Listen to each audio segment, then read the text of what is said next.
ప్రజలందరికీ, పెద్దలందరికీ, మినిస్టర్లందరికీ నా నమస్కారాలు. నా మాటలు నచ్చితే లైక్ చేయండి, షేర్ చేయండి, సబ్స్క్రైబ్ చేయండి. మనం ప్రజలు అంటే ప్రజలం ఏం కోరుకుంటాం? మనకి ఏదైనా కూడా మంచి జరగాలనే కదా కోరుకుంటాము. ఇప్పుడు రాజకీయ నాయకులు పోటాపోటీగా ఎంపీ ఎలక్షన్లు, ఎమ్మెల్యే ఎలక్షన్ల గురించి నానా తంటాలు పడుతున్నారు. విపరీతమైన వాళ్ళ నోటికొచ్చిన బూతులు తిట్టుకుంటున్నారు. అసలు దేనికోసం, ఎందుకోసం? ఇదంతా ప్రజల కోసమా, లేకపోతే వాళ్ళు బాగుపడి వాళ్ళు సంపాదించుకొని వాళ్ళు అంతస్తులు ఎక్కాలని చెప్పని పోట్లాడుకుంటున్నారా? అర్థం కావటం లేదు. ప్రజల కోసం పోట్లాడండి బాబు, ప్రజల కోసం మంచి చేయడానికి ఆలోచించండి. Public main important. మీరు కొట్లాడుకొని మీరు పోట్లాడుకొని నేను ఇది చేశాను, నేను అది చేశాను, నువ్వు ఇది చేయలేదు, నువ్వు అది చేయలేదు, నువ్వు ఏం చేశావు, నేను పొడి చేశాను, నువ్వు పొడవలేదు. ఇవన్నీ అవసరమా రాజకీయ నాయకులకి? కేసీఆర్ కానీ, కేటీఆర్ గారి, హరీష్ రావు గారు కానీ, రేవంత్ రెడ్డి గారు కానీ, ఇంకెవరు బండి సంజయ్ గారు కానీ, కిషన్ రెడ్డి గారు కానీ, అటు చంద్రబాబు నాయుడు గారు కానీ, ఇటు పవన్ కళ్యాణ్ గారు కానీ, జగన్ గారు కానీ, ప్రతి ఒక్కరు కూడా ప్రజల గురించే మాట్లాడండి. మీరు ప్రజల గురించి కాకుండా మీ సొంత ప్రయోగాలు చేసుకుంటే దానివల్ల మీరు నష్టపోతారే తప్ప మీరు ఎట్టి పరిస్థితుల్లో లాభపడరు. జగన్ ఏం చేశాడు అనేది పబ్లిక్కి తెలుసు. చంద్రబాబు నాయుడు గారు ఏం చేశారనేది పబ్లిక్ తెలుసు. ఆంధ్రప్రదేశ్లో పవన్ కళ్యాణ్ గారు ఏం చేస్తారనేది కూడా పబ్లిక్ తెలుసు. తెలంగాణలో కేసీఆర్ ఏం చేశారు, కేటీఆర్ ఏం చేశారు, హరీష్ రావు గారు ఏం చేశారు, ఇప్పుడు రేవంత్ రెడ్డి గారు, వీళ్ళంతా మినిస్టర్లు అందరూ కలిసి బట్టి విక్రమార్కర్ కానీ ఇంకెవరన్నా కానీ వాళ్ళు ఏం చేస్తారనేది చెప్పని ఆలోచించాల ప్రజల గురించి. కానీ మాకు మేమే దొరలము, మాకు మేమే పెద్ద మినిస్టర్లం అయిపోయామని మాట్లాడుకోవడం అనేది చాలా తప్పు. ఎట్టి పరిస్థితుల్లోనూ పబ్లిక్ గురించి ఆలోచించండి బాబు. పబ్లిక్కి మేలు చేయండి. నేను ఇది చేశాను, అది చేశానని చెప్పని కేసీఆర్ మాట్లాడతాడు. ఏం చేశాడు 10 సంవత్సరాల నుంచి? ఏం పొడిచాడు 10 సంవత్సరాల నుంచి? 10 సంవత్సరాలు పరిపాలించాడే. ఏం చేశాడు తెలంగాణకి? డబ్బులు సంపాదించుకున్నాడు, ప్రజలకు మాత్రం ఏమీ చేయలేదు. డబ్బులు ధనం సంపాదించుకున్నాడు ఆయన. కేసీఆర్ ఇది చేశాడు, అది చేశాడని చెప్పుకోవడానికి ప్రజల దగ్గర ఏమి ఆధారాలు ఉన్నాయి? ఏం చేశాడు? ఏమీ లేదు, ఏమీ చేయలేదు. ఇవన్నీ కూడా నోటికొచ్చింది మాట్లాడుకోవడం తప్ప అంతకు మించి జరిగేది ఏమీ లేదు. అక్కడ కూడా ఇప్పుడు ఆంధ్రప్రదేశ్లో పోటాపోటీగా ఎన్నికలు జరుగుతూ ఉన్నాయి, ప్రచారాలు జరుగుతూ ఉన్నాయి. రోజమ్మ మాట్లాడుతుంది పెద్ద పెద్ద మాటలు, విపరీతంగా అసలు నోటికి ఎంత వస్తే అంతే అన్నట్టుగా మాట్లాడుతున్నారు. అది కాదు, ప్రజల గురించి మాట్లాడి ప్రజలకి ఏం చెయ్యాలి, ప్రజలు గెలిచిన తర్వాత ఫ్యాక్టరీలు రావాలి, మార్ట్లు రావాలి, ప్రతి ఒక్క కంపెనీ రావాలి. ఎక్కడెక్కడి నుంచో కంపెనీలు తీసుకొచ్చి పెట్టి హైదరాబాద్ని ఎట్లా ఇంప్రూవ్మెంట్ చేశాడు చంద్రబాబు నాయుడు, అదేవిధంగా ఆంధ్రప్రదేశ్లో కూడా జరుగుతుంది, జరిగిపోతుంది, జరుగుతుంది కూడా 100%. ఇది జగన్ గారు వచ్చారంటే మాత్రం మళ్ళీ ఆఖరికి మన నోట్లో చిప్పనే ఏమీ ఉండదు. చుట్టలు కాల్చుకుంటూ ముసలోళ్ళు పంచలకు కూర్చోవాలి, ఆడవాళ్ళు అదేంది చింగులు చెక్కుకొని నడుముకి కొంగు చెక్కుకొని వ్యవసాయాల పనికి కూలి పనికి పోవాల్సిందే తప్ప వేరేది ఏమీ జరగదు. దయచేసి ప్రజలారా మీరందరూ కూడా గమనించి చంద్రబాబు నాయుడు గారిని గెలిపించే స్థానంలో ఉండండి. మీరు జగన్ గారిని నమ్మడానికి వీలు లేదు. 5 సంవత్సరాలు ఏం పరిపాలించాడు, ఏం చేశాడు, మనకి ఏమి పెట్టాడు అని చెప్పనేది కూడా ఇక్కడ తెలుస్తోంది. ప్రజలందరికీ కూడా తెలుసు. కాబట్టి కండ్లు తెరిచి మీరు మనసు పెట్టి ఆలోచించి ఆంధ్రప్రదేశ్లో తెలుగుదేశం రావడానికి మీరు కనువిప్పుతో దయచేసి చంద్రబాబు నాయుడు గారిని గెలిపించాలని చెప్పని కోరుకోవడం జరుగుతుంది. నానా బీభత్సం చేశాడు, వాలంటీర్లని అదని ఇదని, ఎవరికి ఏం చేశాడు, ఎవరికి ఏమీ చేయలేదు. ఉన్న ఇళ్ళు కూలగొట్టేశాడు, ఎవరికి ఇళ్ళు కట్టియలేదు, నీళ్లు లేవు, రోడ్లు సరిగా లేవు, ప్రతి ఒక్కటి కూడా బీభత్సవమే. అది ప్రతి ఒక్కరికి తెలుసు. కాకపోతే వెనకాల జనాలు డబ్బులు ఇస్తే బ్రహ్మరథం పడతారు, దాందేముంది. డబ్బుకు లోహం దాసోహం అని చెప్పని ఊరికినే అన్నారా పెద్దలు. డబ్బులు ఇస్తే ఎటువంటి వాడైనా కూడా పైనుంచి కిందికి దిగి వస్తాడు, అది ప్రతి ఒక్కరికి తెలిసిన విషయమే. కాబట్టి దయచేసి మీరు తెలుగుదేశాన్ని గెలిపించడానికే ముందుకుండండి, తెలుగుదేశాన్ని గెలిపించండి. అటు పవన్ కళ్యాణ్ గారిని, ఇటు చంద్రబాబు నాయుడు గారిని గెలిపించి మీరు ఆంధ్రప్రదేశ్ని బాగు చేసుకోవాలని చెప్పని మీరు ఆలోచనలో ఉండాలే తప్ప వేరే ఆలోచన పెట్టుకోకండి. బీజేపీ వస్తోంది, బీజేపీయా ఇటు కాంగ్రెసా, అది కూడా పోటాపోటీగా ఉంది. ప్రజల నిర్ణయం ఎట్లా ఉంటుంది, మనకి ఎవరు మంచి చేశారు, ఎవరు మంచి చేస్తారు అనేది మీరు ఆలోచించుకొని ఓటేయండి. అంతేగాని తొందరపడి ఏ చెడు నిర్ణయాలు మీరు తీసుకోకండి ప్రజలారా. దయచేసి ఇక్కడ కాంగ్రెస్ పరిపాలన ఇంతవరకు సాగుతోంది, పర్వాలేదు, మంచే జరుగుతోంది. ఇంకా మంచి జరగాలి, ఇంకా మేలు జరగాలని చెప్పని కోరుకోవాలి. రేవంత్ రెడ్డి గారు ఆయన వచ్చిన 3 నెలల్లో అయినా సరే ఆయన శాయశక్తులా కష్టపడుతున్నారు, చేస్తున్నారు, బాగానే చేస్తున్నారు. ఇక మీదట కూడా టీఆర్ఎస్ చేసిన దానికంటే కూడా గొప్పగా చేయాలి రేవంత్ రెడ్డి గారు. గొప్పగా చేసి కాంగ్రెస్ని అబ్బా అనిపించాలి. కాంగ్రెస్ మళ్ళీ 5 సంవత్సరాలు కాదు, మళ్ళీ ఇంకా 5 సంవత్సరాలు నిలబడేటట్టు రేవంత్ రెడ్డి గారు ముందుకు రావాలి, దాన్ని ముందుకు తీసుకురావాలి. రేవంత్ రెడ్డి గారు ప్రతి ఒక్కటి కూడా ఆలోచించి కొంచెం ముందుకు అడిగేసి నిర్ణయాలు తీసుకుంటే చాలా బాగుంటుంది. ఇప్పటికే చాలా బాగానే చేస్తున్నారు, చెయ్యాలని చెప్పని ప్రజలందరూ కోరుకుంటున్నారు. ఒకటి మాత్రం మర్చిపోతున్నారు, రోడ్ల మీద చిన్న చిన్న రబ్బరు స్పీడ్ బ్రేకర్లు వేశారు, అవి మాత్రం తీసేయడానికి ప్రయత్నించండి. అది తీసేస్తే ప్రజలందరూ కూడా చాలా సంతోషిస్తారు.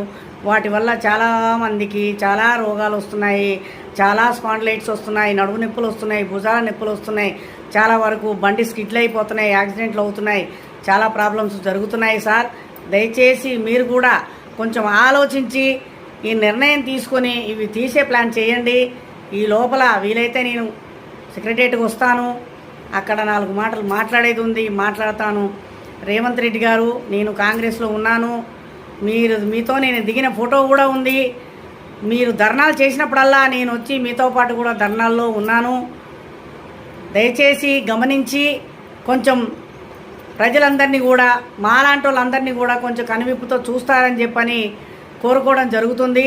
దయచేసి మా మీద దయ ఉంచి తెలంగాణ రాష్ట్రాన్ని ముందుకు నడిపించి ప్రతి ఒక్కటి మంచి చేయాలని చెప్పని కోరుకోవడం జరుగుతుంది. ఎవరితోనూ కూడా రేవంత్ రెడ్డి గారు ఇది పాడు చేశారన్న మాట మాత్రము దయచేసి మీరు అనిపించుకోకూడదు, అనిపించుకోకండి. ఎందుకంటే దానివల్ల మనకు మంచి పేరు రాకుండా చెడ్డ పేరు వస్తుంది. కాబట్టి ఆ విధంగా రాకుండా జాగ్రత్త పడి మంచి పనులు చేస్తారని చెప్పని కోరుకుంటూ నేను సెలవు తీసుకుంటున్నాను. నా మాటలు నచ్చితే లైక్ చేయండి, షేర్ చేయండి, సబ్స్క్రైబ్ చేయండి. జై హింద్. ఉంటాను.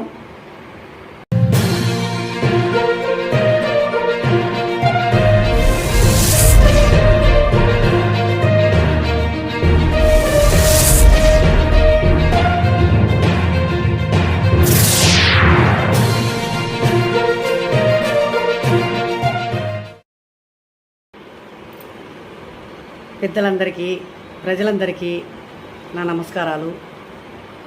నేను చెప్పదలసిన న్యూస్ ఏంటంటే, మన రాజకీయ నాయకుల గురించి, మన ప్రజల గురించి. ప్రజలు చాలా కంగారు పడుతున్నారు. మాకు రైతు బంధు పథకం రాలేదు అని, నెక్స్ట్ 500 రూపాయల సిలిండరు ఇంకా ఇంతవరకు మాకు ఇవ్వలేదని, 200 కరెంటు సబ్సిడీ కూడా ఇవ్వలేదని చెప్పని ప్రజలందరూ కంగారు పడుతున్నారు. కంగారు పడాల్సిన అవసరం లేదండి. ఏదైనా కూడా మన ఇంటి లోపల మనం సంసారం దిద్దుకోవడానికే మనకి ఎన్నో ఆలోచనలు, ఎన్నో బాధలు, ఎన్నో కష్టాలు, ఎన్నో భరించాలి. అట్లాంటిది ఇప్పుడు 4 కోట్ల మంది జనాభా గురించి ఆయన ఆలోచించి నిర్ణయం తీసుకుని పర్మిషన్లు తీసుకుని ఆయన ఎక్కడెక్కడ ఎవరెవరిని సంప్రదించాలో వాళ్ళందరినీ సంప్రదించి వాళ్ళందరిలోనూ మాట్లాడి వాళ్ళ దగ్గర పర్మిషన్లు తీసుకుని ఓకే అయిపోయిన తర్వాతనే కదా మనకి ఏదైనా మంజూరు అయ్యేది, ఏదైనా మనకి కావాలన్నది జరిగేది. ఇళ్ళ గురించి కానీ దేని గురించి కానీ ప్రజలందరూ కూడా మీరు దయచేసి మీరు టెన్షన్ పడద్దు, మీరు దాని గురించి వర్రీ కావాల్సిన అవసరం లేదు. ఎందుకంటే ప్రతి ఒక్కటి కూడా మనకు మంచి చేయాలన్న ఒక ఉద్దేశంతోనే రేవంత్ రెడ్డి గారు మన దగ్గరికి వచ్చారు. మనం ఆయన్ని ఎన్నుకున్నాము, ఆయన్ని ఎన్నుకొని నిలబెట్టాము. ఆయన నిలబడ్డందుకు ఆయన ఇమ్మీడియట్గా మనకి బస్సు ఫ్రీ మహిళలందరికీ కూడాను తెలంగాణ రాష్ట్రం మొత్తం కూడా బస్సు ఫ్రీ అని చెప్పని పెట్టారు. అది ఒక మంచి పని చేశారు కదా, దాని గురించి మనం ఎంత సంతోషించాలి, దాని గురించి మనము ఎంత గౌరవించాలో అంత గౌరవిస్తున్నాము. దాన్ని బట్టి ఇది కూడా గౌరవించాలి. ఆయన మీద బాధ్యత ఉంది, బాధ్యత ఉండబట్టే ఆయన ప్రతి ఒక్కటి కూడా ప్రజల గురించే ఆలోచిస్తున్నారు, ప్రజల గురించే చెయ్యాలని చెప్పని అనుకుంటున్నారు. చేస్తారు కూడా, 100% చేస్తారు. అది కన్ఫర్మ్. ఎందుకంటే కేసీఆర్ గారు ఇంతకుముందు చెప్పిన మాటలు కొన్ని నిలబెట్టుకున్నారు, కొన్ని నిలబెట్టుకోలేదు. ఆయన చేసిన శపథాలన్నీ కూడా అన్నీ తుస్కాకి అన్నట్టుగా అయిపోయినాయి. ఇప్పుడు ఎవరు కూడా దాని గురించి మనం వర్రీ కావాల్సిన అవసరం లేదు. రాజకీయ నాయకులు వాళ్ళైనా వీళ్ళైనా నలుగురు 4 రకాలుగా మాట్లాడతారు. మనకు కావాల్సింది మన జీవనం ముందుకెళ్ళాలి, మనం బాగా బతకాలి, మనం మంచిగా ఉండాలి అన్న ఒక ఉద్దేశంతో మనము ఆయనకి ఓటేసి గెలిపించాము. రేవంత్ రెడ్డి గారు కంపల్సరీగా మనకు మంచి చేస్తారు కానీ చెడు మాత్రం చెయ్యరు. ఎందుకంటే 40 సంవత్సరాల నుంచి మనము దగ్గర ఇందిరాగాంధీ పోయినప్పటి నుంచి కూడా మనం కాంగ్రెస్ని పొగొట్టుకొని చాలా రోజులు బాధపడ్డాము. తర్వాత రాజశేఖర రెడ్డి గారు వచ్చారు, ఆయన అర్ధాంతరంగా కనుమూశారు కాబట్టి దాని గురించి మనకు క్లియర్గా తెలియలేదు. కానీ రాజశేఖర రెడ్డి గారే ఉంటే కాంగ్రెస్ అట్లానే నిలబడి ఆ విధంగానే కంటిన్యూ అయిపోయేది. ఆయన పోవడంతో ఏమైపోయింది, ఈయన ధర్నాలు చేసి అది చేసి ఇది చేసి నానా హంగామా చేసేసి బీఆర్ఎస్ తీసుకురావాలని చెప్పని టీఆర్ఎస్ని తీసుకొని వచ్చి ఆఖరికి సోనియా గాంధీ దగ్గరికి వెళ్ళి నానా తిప్పలు పడి కాళ్ళ కడుపులు పట్టుకొని నేను ఇది చేస్తాను, నేను అది చేస్తాను, అది చేస్తాను, ఇది చేస్తానని చెప్పని నానా రకంగా మాట్లాడి నానా మాటలు మాట్లాడి ఎన్నో ప్రమాణాలు చేసి ఎన్నో ఆయనకి ఇష్టం వచ్చినట్టుగా ప్రవర్తించి ఆఖరికి తెలంగాణ తెచ్చుకున్నాడు. తెలంగాణ తెచ్చుకున్నాడే కానీ ప్రజలకి ఎంతవరకు ధర్మం చేశాడు, ఎంతవరకు న్యాయం చేశాడు అనేది మనం కొంచెం ఆలోచించాలి. దాని గురించి కేసీఆర్ గారి కేటీఆర్ గారు కానీ మా కవిత గారు కానీ మన హరీష్ రావు గారు కానీ వాళ్ళ కుటుంబం మొత్తము పరిపాలనలోనే ఉంది. ఎవ్వరు ఏం చేశారు, ఆమె ఏం చేసింది, ఈయనేం చేశాడు, కేసీఆర్ ఏం చేశారు, కేటీఆర్ ఏం చేశారు. పెద్ద మాటలు మాట్లాడతాడు రేవంత్ రెడ్డి మీదకి కేటీఆర్. అది మాట్లాడే పద్ధతేనా? రాజకీయాల్లో మీరే ఉండాలా, మీరే పరిపాలించాలా, ఎప్పటికీ మీరే ఉండాలన్న ఉద్దేశాన్ని ఏ ఒక్క నాయకుడైనా కూడా వదులుకోవాలా. 5 సంవత్సరాలు పరిపాలన నువ్వు బాగా చేసావంటే మళ్ళీ ఒక 5 సంవత్సరాలు ప్రజలందరూ కూడా ఎన్నుకుంటారు, నువ్వు నిలబడతావు, దాని గురించి చేయాలనుకున్న పనులు చేస్తావు. 10 సంవత్సరాలు చేశావు, ఆ 10 సంవత్సరాలు చేసి ఏమి ఇరగదీశావు నువ్వు? ఏమి ఇరగదీశావు కేసీఆర్ గారు కేటీఆర్ గారు? ఏమీ లేదు. వాళ్ళ మీద వీళ్ళ మీద మాటలు చెప్పడం తప్ప, వాళ్ళని అది ఇది మనం దోసుకోవడం తప్ప ఎవరికి ప్రజలకి నువ్వు న్యాయం చేశావు? ఎంతవరకు న్యాయం చేశావు?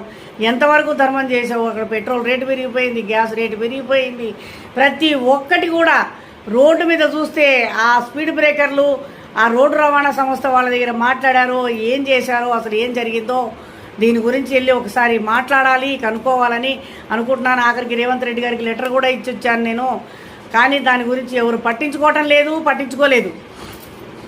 కాబట్టి దాని గురించి కొంచెం ముందుకెళ్ళి నేను చేయాలనుకుంటున్నా. ప్రతి ఒక్క చోట తెలంగాణ మొత్తం కూడా దడదడలు దుడుదుడలు ఇదే పని. ఎక్కడ చూడు మనుషుల ఆరోగ్యాలు ఎముకలు నడుములు మొత్తం దెబ్బతింటున్నాయి. ఇది కేటీఆర్ వచ్చిన టీఆర్ఎస్ వచ్చిన తర్వాతనే ఇవన్నీ కూడా స్టార్ట్ అయినాయి. అంతకుముందు కాంగ్రెస్ ఉంది. ఇంతవరకు అప్పటి వరకు అసలు ఏమీ లేదు. తెలుగుదేశం 10 సంవత్సరాలు పరిపాలించాయి. ఎన్టీ రామారావు గారు ఉన్నప్పటి నుంచి కూడా అప్పుడు లేదా ట్రాఫిక్ మోస్తరుగా ఉంది ఉన్నప్పుడు. చంద్రబాబు నాయుడు గారు వచ్చిన తర్వాత కూడా ట్రాఫిక్ ఉంది. ఆయన తీసుకొచ్చి పెట్టిందే హైదరాబాద్లో హైటెక్ సిటీ. లేకపోతే అసలు చంద్రబాబు నాయుడు లేకపోతే అసలు హైటెక్ సిటీయే లేదు, సిటీ డెవలప్మెంటే లేదు. ఇదంతా కూడా ఆయన ఎంత బాగా చేశాడు, దాని గురించి ఎవరు కూడా ఆలోచిస్తున్నారా? ఆలోచించట్లేదు. ఇప్పుడు తెలంగాణ రాష్ట్రంలో టీఆర్ఎస్ వచ్చి దాన్ని ఎక్కడ చూడు రోడ్లన్నీ ధ్వంసం చేసేసి ప్రజలందరి దగ్గర మొత్తానికి నెత్తి మీద చేతులు పెట్టి ఆఖరికి వెళ్ళిపోయారు. కాబట్టి ఇప్పుడు రేవంత్ రెడ్డి గారు వచ్చారు, ఆయన చేసే పనులు చేస్తారు. చేయలేదని మాత్రం మీరు తొందర పడొద్దు, ఏ నిర్ణయాలు తీసుకోవద్దు. చక్కగా మీరు మీ బతుకులు మీరు సరిదిద్దుకోండి. ఎందుకంటే ఒక చిన్న కుటుంబం అన్నట్టుగా మనం 2 పిల్లలు భార్యాభర్తలు ఉండే మన కుటుంబాన్ని మనం దిద్దుకోలేకపోతున్నాం. అట్లాంటిది ఆయన వచ్చాడు, చిన్న వయసు అయినా సరే పట్టుదలతోటి ముందుకు వస్తున్నాడు. ఆయనకి మనము సపోర్ట్ ఇచ్చి సహకరించి ఆయనకి మనము సపోర్ట్గా ఉండి ముందుకు నడిపించాలి. ఆయన చేసే పనులు నిదానంగా చేస్తాడు. మీరు కంగారు పడద్దు, బాధపడద్దు. ఎన్నికలు వస్తున్నాయి కాబట్టి ఆ ఎన్నికల్లో కూడా బీజేపీకి వేసేవాళ్ళు బీజేపీకి, కాంగ్రెస్కి వేసేవాళ్ళు కాంగ్రెస్కి ఓట్లు వేయండి. బీఆర్ఎస్ని కేటీఆర్ని నమ్ముకుంటే మన నోట్లో మట్టే తప్ప అన్నం ఉండదు. ఇది గుర్తుపెట్టుకోండి ప్రజలారా. మీ అందరి కోసం, మా అందరి శ్రేయస్సు కోసమే ఈ విషయాన్ని నేను తెలుపుతున్నాను. దయచేసి మీరు ఎట్టి పరిస్థితుల్లోనూ తొందరపడొద్దు. నిదానంగా అన్ని పనులు అవుతాయి, అన్నీ చక్కదిద్దుతారు. వచ్చింది మనకి 2 నెలలు వెళ్ళి 3వ నెల వచ్చింది అంతే. ఆ 3 నెలల్లో 3 లక్షల పనులు కావాలంటే ఎట్లా అవుతాయి? అవ్వదు. కాబట్టి నిదానంగా అన్నీ ఒకటొకటి చేసుకుంటూ వస్తారు. దాని గురించి తొందరపడద్దు. ఇళ్ళు కూడా వస్తాయి, ఇంద్రమ్మ ఇళ్ళు వస్తాయి, సిలిండర్లు వస్తాయి, మన కరెంటు సబ్సిడీ వస్తుంది, మనకి మనకి 10 లక్షల రూపాయల వరకు పేదలకి ఆరోగ్య పథకం కూడా వాళ్ళు నిర్ణయించారు. అది కూడా అమల్లోకి వస్తుంది. ఏది కూడా తొందరపడి మీరు బీఆర్ఎస్కు ఓటేసి మాత్రం గెలిపించారంటే మన నోట్లో మట్టి తప్ప ఇంకొకటి లేదు. కాళేశ్వరం ప్రాజెక్టు కట్టారు, అది అసలు ఏమన్నా ప్రాజెక్ట్ అది. దాని గురించి మాట్లాడితే ఉన్నాడు ఒక 5 అడుగులు కానీ 100 అడుగులు లేస్తాడు కేటీఆర్. అప్పుడు కట్టించేటప్పుడు తెలీదా ఏ విధంగా కట్టించాలి, ఏ విధంగా వాళ్ళకి పనులు చేసే వాళ్ళకి, ఇంజనీర్లకు కానీ సూపర్వైజర్లకు కానీ కాంట్రాక్ట్ తీసుకున్న వాళ్ళకి కానీ ఏ విధంగా చెప్పాలి, ఏ విధంగా చేయాలి, ఏ విధంగా తీసుకుంటే ఇది గట్టిగా ఉంటుంది అన్న ఆలోచన లేకుండా కట్టించేశారు. బ్రిటిష్ కాలంలో కట్టిన బ్రిడ్జీలు కూడా ఇప్పటికీ మన దగ్గర చెక్కు చెదరకుండా ఉన్నాయి. బుల్డోర్ పెట్టి మనం కొట్టినా కూడా అవి పడిపోవు, అంత గట్టిగా ఉన్నాయి. అట్లాంటిది మొన్న కట్టిన కాళేశ్వరం బ్రిడ్జి పగిలిపోయి చీలిపోయి కూలిపోయిందంటే దాన్ని బట్టి మీరు ఆలోచించండి. ఆయన ఎంత కష్టపడ్డాడో, ఎంత చక్కగా చేశాడో, మనకి ఎన్ని బాధలు పడ్డాడో మన గురించి ఒక్కసారి ప్రజలంతా మీరు ఆలోచించండి. కానీ ఎట్టి పరిస్థితుల్లో మీరు వేరే నిర్ణయాలు తీసుకోకండి. మన కాంగ్రెస్నే గెలిపించాలి, మన బీజేపీనే గెలిపించాలి. ఇది మాత్రం దృష్టిలో పెట్టుకొని ప్రజలందరూ కూడా మీరు ఈ వార్తలు విని సంతోషిస్తారని చెప్పని నేను కోరుకుంటున్నాను. దయచేసి మీరు తొందరపడద్దు. ప్రజలందరూ కూడా బాగుండాలని అందరూ కోరుకుంటున్నారు, నేను కోరుకుంటున్నాను. ప్రజలందరూ కూడా అదే విధంగా నడుచుకోవాలని చెప్పని కోరుకుంటూ సెలవు తీసుకుంటున్నా. నా మాటలు నచ్చితే లైక్ చేయండి, షేర్ చేయండి, సబ్స్క్రైబ్ చేయండి. ధన్యవాదాలు.